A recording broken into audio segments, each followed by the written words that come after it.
Это внутреннее дело. This is an internal affair of the U.S. Of course, we are closely monitoring all the information flows that come from overseas in this regard. We analyze the words that are being spoken, and of course, we will mainly make conclusions on issues that are on our agenda based on statements when they appear and on the first concrete steps. We will need to wait for them, though, given the fact that the current President of the United States will still perform his duties for 1.5 months. As for congratulations, I am not aware of the President's plans to congratulate Trump on his election. Still, let's not forget that we are talking about an unfriendly country that is directly and indirectly involved in the war against our state. Well, that is quite understandable. During the election campaign, although there were quite harsh statements by Mr. Trump, this is explained, of course, by the election race. But there were also statements about his peaceful aspirations on the international arena and about his aspirations to disrupt this spiral and politics totally aimed at continuing old wars and unleashing new ones.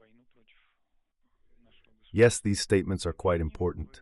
But now, after the victory, when preparing to enter the Oval Office or having entered the Oval Office, sometimes statements are changing to different tone.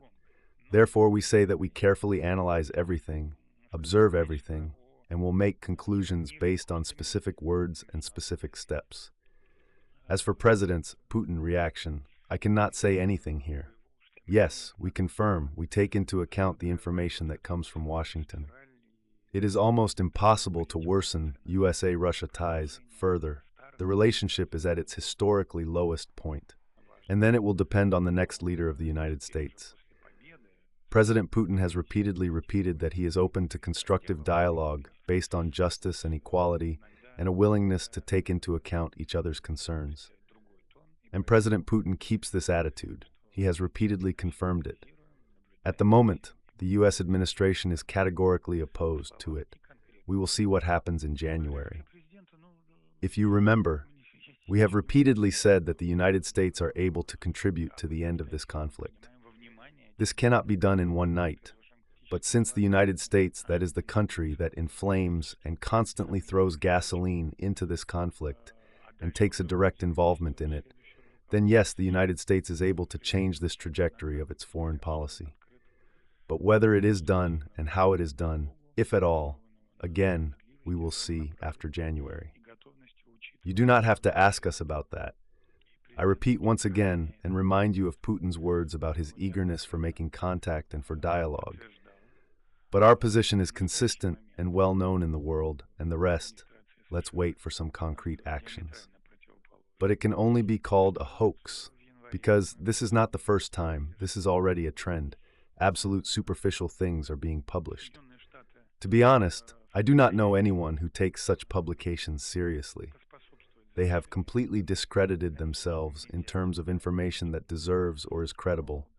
No one trusts such information. We do not know the details. It is actually not our business to ensure the security of polling stations. You know how often different hoax bomb alert calls come to various Russian institutions, and you know that they all come from foreign domains. Unfortunately, all countries experience this. And as for accusations of attempts to exert influence and accusations of interference, we strongly reject this and repeat, we did not meddle, do not meddle, and are not going to meddle in anyone's internal affairs. And in this case, we are very firm in protecting our interests for non-interference in our own internal affairs.